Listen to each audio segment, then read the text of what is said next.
বর্তমান অন্তর্বর্তীকালীন সরকার এবং তার কতিপয় উপদেষ্টা তারা পক্ষপাতদুষ্ট হয়ে তারা আমাদের এই নির্বাচনের রায় নিয়ে টালবাহানা করেছে।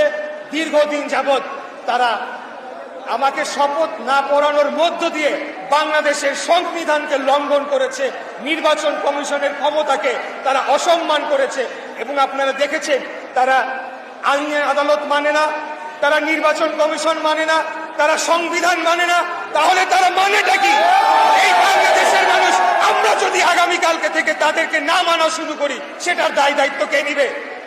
তাদেরকে বসানো হয়েছে এই অন্তর্বর্তীকালীন সরকারকে একটি ছাত্র জনতার রক্তাক্ত গণ অভ্যুত্থানের পরে বাংলাদেশের সকল রাজনৈতিক দল এবং শ্রেণী পেশার মানুষ ছাত্রদের উপস্থিতিতে বৈষম্য বিরোধী ছাত্র আন্দোলনের ছাত্রদের নেতাদের উপস্থিতিতে বসানো হয়েছিল, যাতে তারা শান্তিপূর্ণভাবে ক্ষমতা হস্তান্তরের যে প্রক্রিয়া সেটিকে সম্পন্ন করার মাধ্যমে জনগণের নির্বাচিত প্রতিনিধিদের কাছে ক্ষমতা হস্তান্তর করে।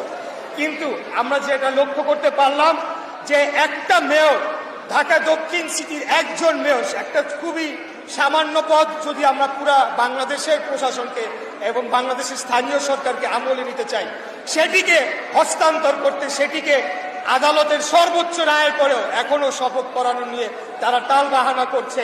তারা কিভাবে আগামী দিনে তাদের অধীনে একটা জাতীয় নির্বাচন নিরপেক্ষ সুষ্ঠু সম্পন্ন হতে পারে সেটা নিয়ে ইতিমধ্যেই জনগণের মাঝে প্রশ্ন দেখা দিয়েছে।